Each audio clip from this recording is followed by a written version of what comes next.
இன்னைக்கு நம்ம பார்க்க போகிற stock Indian railway catering and tourism IRCTC 5th August 7th August இந்த ஸ்டாக்கை பை பண்ணிவிட்டு 9th ஆகஸ்ட் இந்த ஸ்டாக்கை செல் பண்ணியிருக்கேன். இது ஒரு லாஸ் மேக்கிங் ட்ரேட். இந்த ட்ரேடை நான் பிக் பண்ணினதுக்கு ரீசன் டிமாண்ட் ஜோன். அதாவது இங்கே ஒரு பேஸ் கேண்டில் இருக்குது. இந்த சின்ன டோஜி கேண்டில் தான் பேஸ் கேண்டில்னு சொல்லுவோம். இந்த பேஸ் கேண்டிலை பிரேக் பண்ணி ப்ரைஸ் மேலே க்ளோஸ் ஆகிட்டு எப்போல்லாம் இந்த டிமாண்ட் ஜோன் கிட்ட ப்ரைஸ் வருதோ அப்போல்லாம் ப்ரைஸ் மேலே தான் மூவ் ஆயிருக்கு. இந்த இடத்துல ஒரு தடவை டச் பண்ணுது, இவ்வளோ தூரம் மேலே போகுது. இந்த இடத்துல டச் பண்ணதுக்கப்புறம் இவ்வளோ தூரம் மேலே போகுது.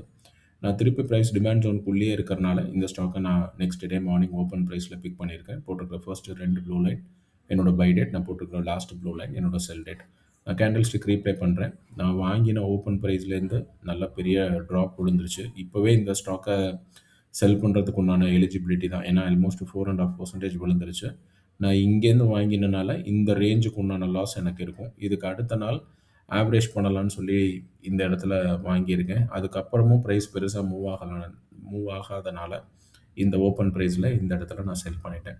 நாளைக்கு வேறு ஒரு ஸ்டாக்கை நான் பிக் பண்ணி எப்படி ட்ரேட் போச்சுங்கிறத பார்க்கலாம். இந்த பர்ட்டிகுலர் ட்ரேடில் உங்களுக்கு ஏதாவது டவுட் இருந்ததுன்னா கீழே கமெண்ட் செக்ஷனில் போஸ்ட் பண்ணுங்கள், நான் அட்ரஸ் பண்ணுறேன். தேங்க்யூ.